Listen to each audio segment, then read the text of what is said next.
दो टर्म्स को मिला के एक बनाया जाता है सर्टेन एंड अनसर्टेन वैल्यू। और इन्हीं को हम अगर काउंट कर लें किसी भी मेजर्ड वैल्यू में, इन्हीं नंबर्स को अगर हम लोग फाइंड आउट कर लें तो हमें सिग्निफिकेंट नंबर की वैल्यू फाइंड आउट हो जाएगी, कितने सिग्निफिकेंट नंबर होते हैं। और सिग्निफिकेंट बेसिकली डिफाइन करते हैं एक्यूरेट वैल्यू। अगर कोई भी एक्यूरेट वैल्यू गिवन है तो बेसिकली वो डिपेंड करते हैं सिग्निफिकेंट नंबर्स। एंड सेकंड, ये दो टॉपिक हो गया, ठीक है। अब dimension, dimension is basically, what is the dimension? Dimension is basically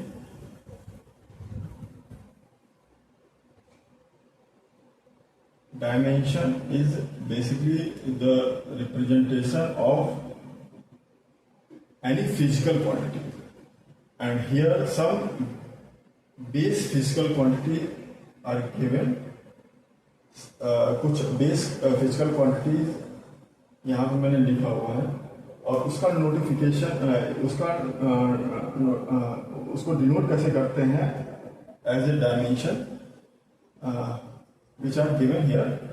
length को स्क्वायर ब्रैकेट में L, मास को स्क्वायर ब्रैकेट में M, टाइम को स्क्वायर ब्रैकेट में T, एंड करंट को स्क्वायर ब्रैकेट में A, एंड टेम्परेचर को स्क्वायर ब्रैकेट में K, एंड ल्यूमिनस इंटेंसिटी को स्क्वायर ब्रैकेट में CD। और इसका यूज क्यों करते हैं? इसका यूज दो चीज के लिए करते हैं, जैसे होमोजेनिटी एंड किसी भी इक्वेशन को वो सही है या गलत है उसको फाइंड आउट करने के लिए हम बेसिकली डायमेंशन का यूज करते हैं। होमोजेनिटी क्या होता है? जैसे सपोज अगर हमें कोई नंबर ऐड करना है, suppose A and plus B, we have to perform this action addition, and we have to perform this action. Okay, addition and subtraction हमें अगर करना है, कोई भी इन दोनों में से कोई भी एक्शन परफॉर्म करना है, तो हमें किसी भी फिजिकल क्वांटिटी की वैल्यू हमें अगर ऐड करना है तो ये नेसेसरी कंडीशन है कि वो होमोजेनिटी को फॉलो करे। मीन्स अगर मास की वैल्यू 5 kg एक ऑब्जेक्ट की A की, एंड B की वैल्यू है 5 ग्राम, तो हम लोग क्या इसको ऐड कर सकते हैं? नहीं कर सकते। Suppose we are given mass 5 kg and velocity 5 metre per second. क्या हम लोग इन दोनों को ऐड कर सकते हैं? नहीं कर सकते। ऐड करने के लिए जरूरी होता है कि दोनों की यूनिट सेम, जो दोनों की यूनिट हो सेम, उस कंडीशन में हम लोग ऐड करते हैं। इसी को हम लोग कहते हैं होमोजेनिटी।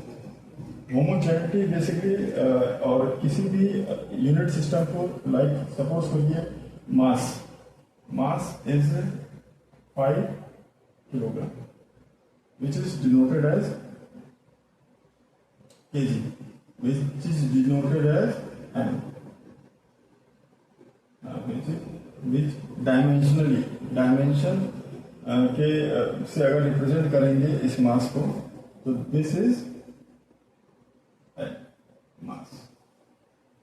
Here velocity is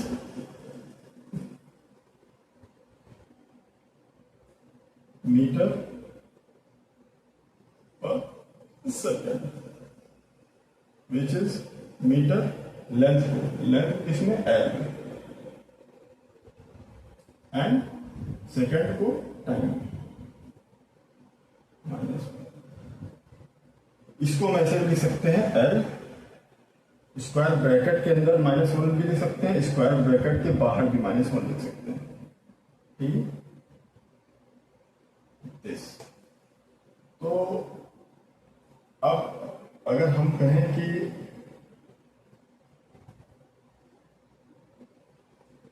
इन दोनों को ऐड करना हो, तो we can not add them because the dimensional representation are different here.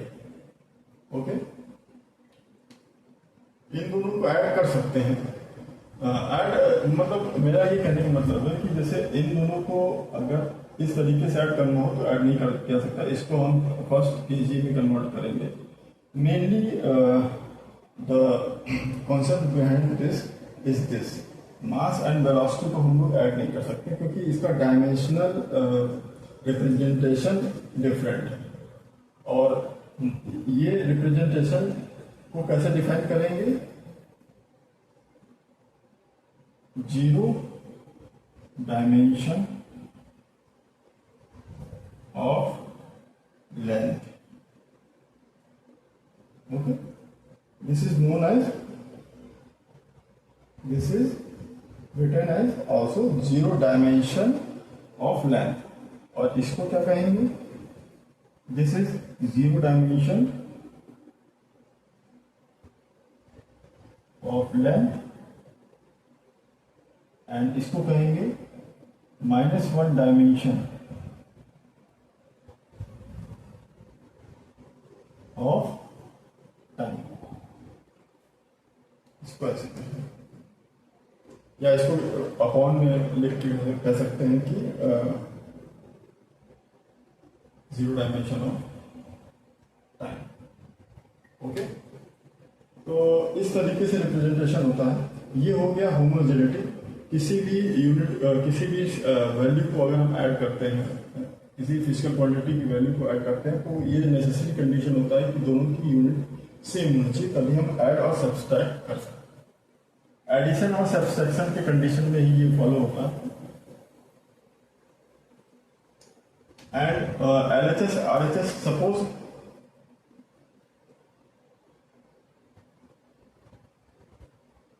we are given something A is equal to B, C, D. These are we are given. It is necessary condition when we represent LHS and RHS in dimensional representation, then it should be equal. For to finding this condition, we use the dimensional representation. Suppose any equation, if we are given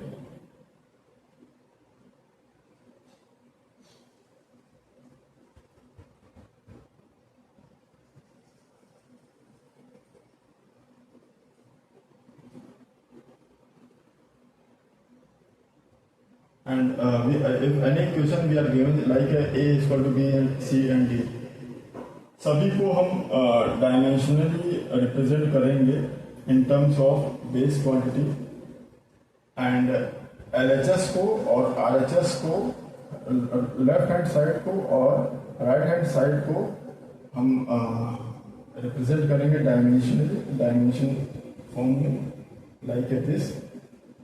If both sides are equal, then it is denoted that the equation is right. If LHS dimensional representation